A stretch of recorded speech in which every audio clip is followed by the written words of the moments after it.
The last time Whitney Decker saw her daughters alive, it was an ordinary Friday afternoon in late May. The sun stretched long across the quiet Washington street as she helped Paityn zip up her backpack. Paityn was 9, tall for her age, freckles splashed across her nose like raindrops.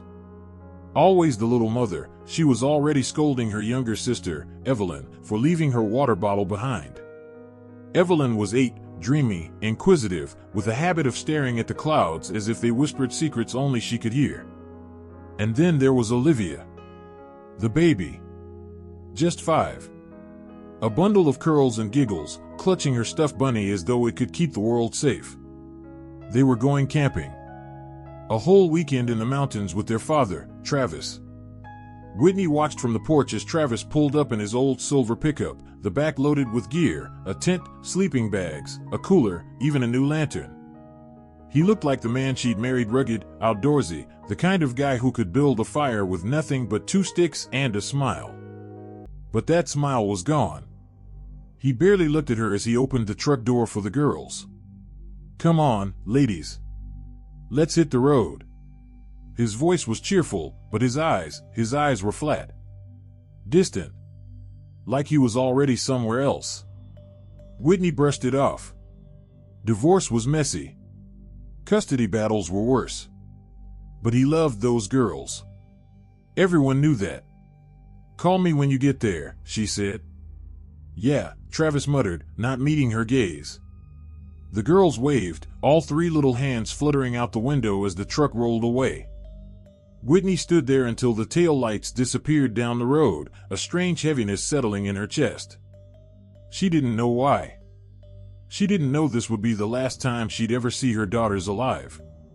By Sunday night, they would all be dead. And Travis would vanish into the wilderness like a ghost. That night, Whitney texted him.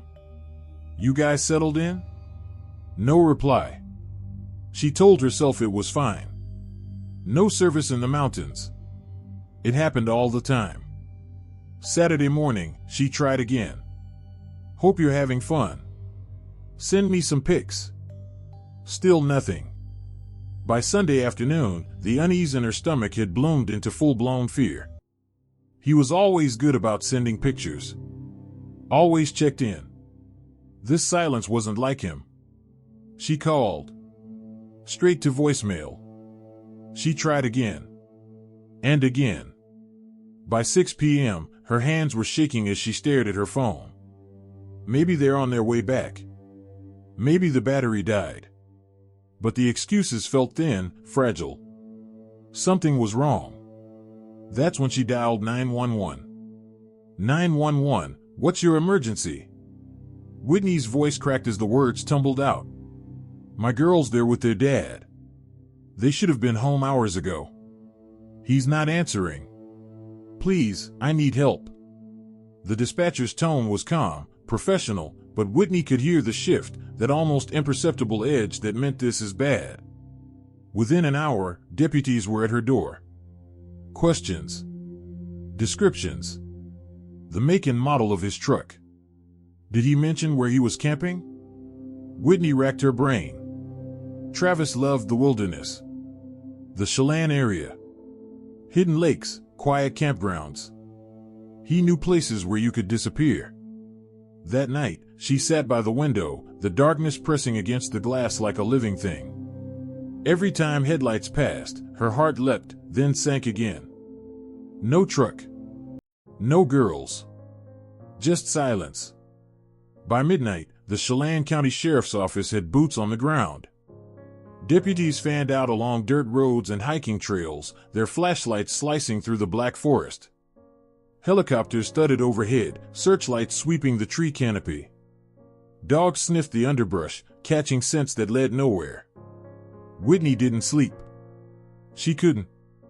Every hour that passed felt like another brick sealing her daughters away from her forever. By dawn, the search had widened. Dozens of officers. Volunteers. Even the Forest Service joined in. And still nothing. For 2 days, the wilderness swallowed every trace of them. Until June 1st. Before we get there, imagine this. The lake was glassy, reflecting the bruised sky as night fell over the Cascades. Travis stood by the fire pit, the orange glow painting his face in harsh light. His daughter sat on a log, sticky-fingered from marshmallows. Paityn told a scary story, something about a ghost in the woods, making Evelyn squeal and Olivia giggle. "Daddy, is it true?" Evelyn asked, eyes wide. Travis smiled, but it didn't reach his eyes. "Ghosts?" He shook his head. "No, sweetheart. There's no such thing as ghosts." He stared into the fire for a long time after that. Later, as the fire died, he tucked them into their sleeping bags, kissed their foreheads, whispered goodnight.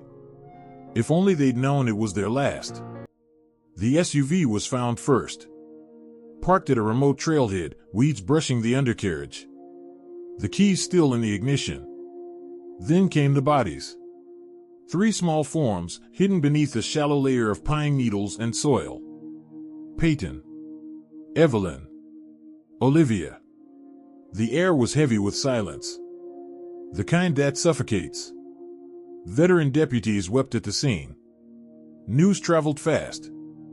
Fathers suspected of killing daughters. Fugitive on the run. And the question that hung like smoke, where is Travis Decker? By dawn, it was a full-scale operation. The FBI, U.S. Marshals, dozens of state troopers. Travis Decker's face was everywhere, news broadcasts, social media, highway signs. 32 years old. 6 feet tall. Brown hair. Blue eyes. Last seen wearing hiking boots and a camouflage jacket. Authorities warned, he's armed, dangerous, and may have survival training. The Cascade Mountains are vast, brutal, and unforgiving. But for someone like Travis, someone who knows the land, they can be a sanctuary. To outsiders, he was the perfect dad. He coached soccer, packed school lunches, posted smiling photos of fishing trips and Christmas mornings. But after the divorce, cracks appeared. He stopped showing up for work, grew quiet, withdrawn, angry. One friend remembers the words that now sound like prophecy. "If I can't have them, no one will." At the time, it sounded like heartbreak talking. Now it sounds like motive. When deputies told her the news, Whitney collapsed. Her screams echoed through the house until her voice broke into sobs. She clings to their photos now, birthdays, bedtime stories, little arms around her neck. And she wonders, did they cry for me? Did they call my name? Did they know I was coming for them? But the hardest question of all is the one no one can answer. Why? Was it revenge? A desperate act by a father who couldn't handle losing custody? Or was it something darker, a need for control, even in death? Some think he planned it. That text he sent Friday morning, "Gonna make this one they'll never forget," feels like a clue now. It's been weeks. Sightings trickle in. A man matching his description at a gas station in Idaho. A hiker swears he saw someone moving through the trees at dusk. Nothing confirmed. Is Travis Decker alive, hiding in the wild, surviving on roots and rainwater? Or is his body lying somewhere in those same woods, swallowed by the earth? No one knows. What we do know is this: 3 little girls are gone. A mother is broken. And a father, the man who promised to protect them, became their killer. Maybe he's out there, watching. Maybe he's closer than we think. Maybe he never left. Until Travis Decker is found, this story has no ending. But one thing is certain: what happened in those woods shattered more than just a family.